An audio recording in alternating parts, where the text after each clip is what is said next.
Aí o anjo fala para ele: não, mas foi Deus que mandou exterminar o povo. Quem você acha que é maior, Deus ou Moisés? O anjo discute com Arão. Você falou que Moisés está te enviando, e eu estou falando que foi Deus que está me enviando. Quem é maior?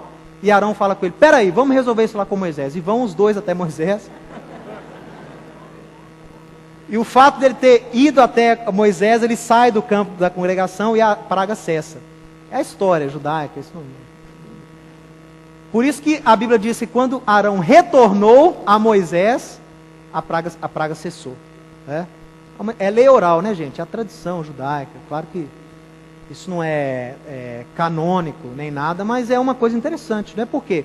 Na verdade, Arão, pela atitude dele, Arão foi correndo para poder tentar impedir um decreto que Deus já havia liberado.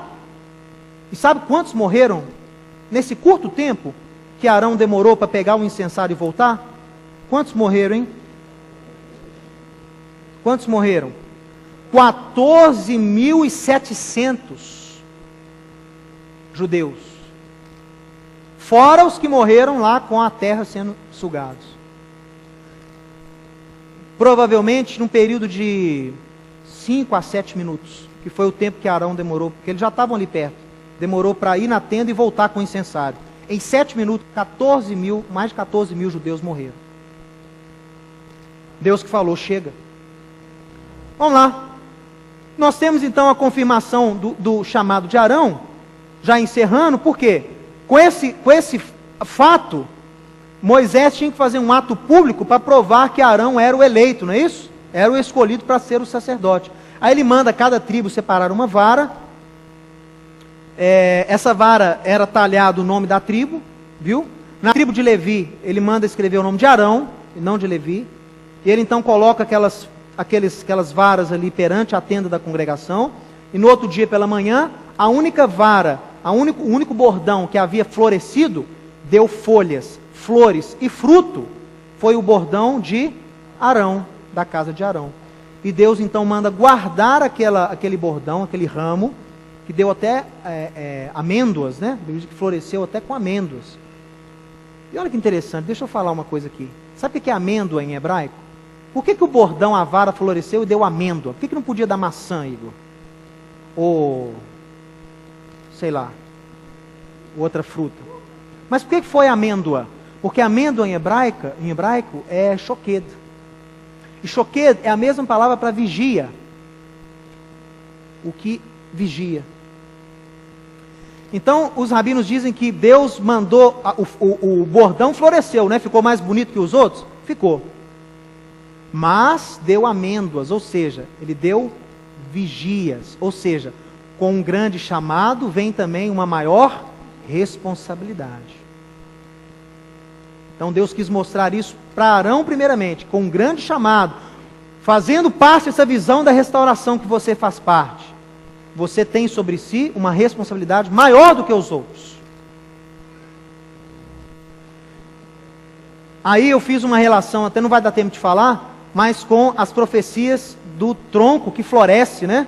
Yeshua é comparado a esse tronco que floresce, lá em Isaías capítulo 11, Isaías capítulo 53, muito bonito, depois você vai ler as profecias messiânicas de Isaías. Vamos lá. E dava amêndoas, né? Pois aqui, ó, shaked é amêndoas, e shoked é vigia. A mesma palavra em hebraico, ó. Hebraico não tem vogal, tá vendo? É parecido. E a palavra em hebraico é a mesma para amêndoa e vigia. Isso significa que com o chamado sacerdotal é necessário um cuidado especial quanto à conduta dos sacerdotes. Eu termino esse ensino, esse estudo, com uma frase famosa, né, dos franceses, que vocês conhecem, né? Noblesse oblige, que significa o quê? A nobreza obriga. O que é isso? O judeu gosta muito de falar isso. Né? Os judeus sempre nos seus sermões, eles citam essa expressão. Por que eles citam essa expressão? Porque o nosso chamado, eles diziam, nós como judeus, não há mérito nenhum em ser o povo escolhido. Pelo contrário, nós temos mais responsabilidades e obrigações que os outros. Daríamos tudo para não sermos o povo escolhido. Essa é uma oração clássica do judeu, né? O Senhor não poderia ter escolhido outro povo, tinha que ser a gente. Mas porque ele sabe que com esse chamado, ele não chamou o judeu para ser judeu, para ele ser mais bonito, mais poderoso que os outros povos. mas para ser um abençoador de outros povos. O chamado, a nobreza que esse chamado traz consigo também responsabilidades, viu? E o chamado de Deus em nossas vidas deve ser um sinal, algo visível. Quem vai legitimar ou legitimizar o seu chamado, a sua vocação, é a sua vida, é o seu testemunho, viu? É o seu testemunho. Moisés, para justificar Arão, não chegou lá explicando a genealogia de Arão. Não, mas Arão tem a genealogia, Arão tem o conhecimento, Arão viveu comigo. Moisés não fez nada disso. Moisés justificou o chamado de Arão com um milagre. Então nós também devemos ter isso em mente, não é? E olha, isso, aqui eu termino, olha. Da mesma forma, o que nos dá autoridade para exercermos o chamado de Deus não é o nosso conhecimento. Isso tem que estar claro aqui entre nós, ainda mais nessa casa. Que esse ministério chama de ministério ensinando de Sião. Às vezes o camarada fica muito cheio de conhecimento e acha que esse conhecimento vai justificá-lo. Não existe isso. Olha, o que nos dá autoridade para exercermos o chamado de Deus não é o nosso conhecimento, nossa formação ou nossa denominação, mas sim o nosso testemunho diário, os nossos frutos. São esses que te qualificam para a obra de Deus. Estes são os bordões, as varas que devem florescer na sua vida. O bom testemunho, a boa conduta no reino de Deus. Vamos ficar de pé.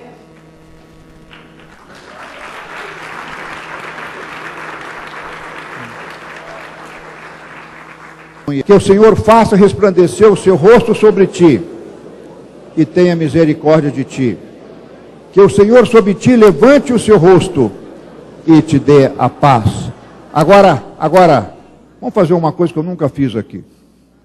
Vocês também são povo eleito, sacerdotes reais, amém? Você vai agora, eu não sei como é que eu vou fazer. Aquela câmara ali.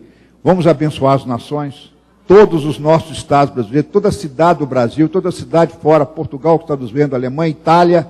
Você vai estender a mão para aquela câmara. Está pronto aí a mesa? Ok.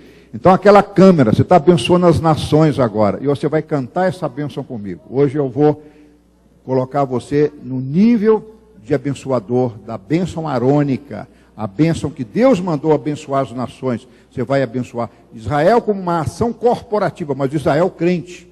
O Israel não crente não é corporativo, não. O Israel crente é corporativo, ou seja, representa as nações. Adonai ve'ishmerecha,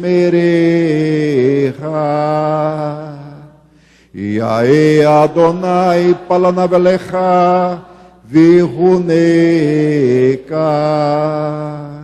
Isa Adonai panavelecha, Veyasem lecha shalom.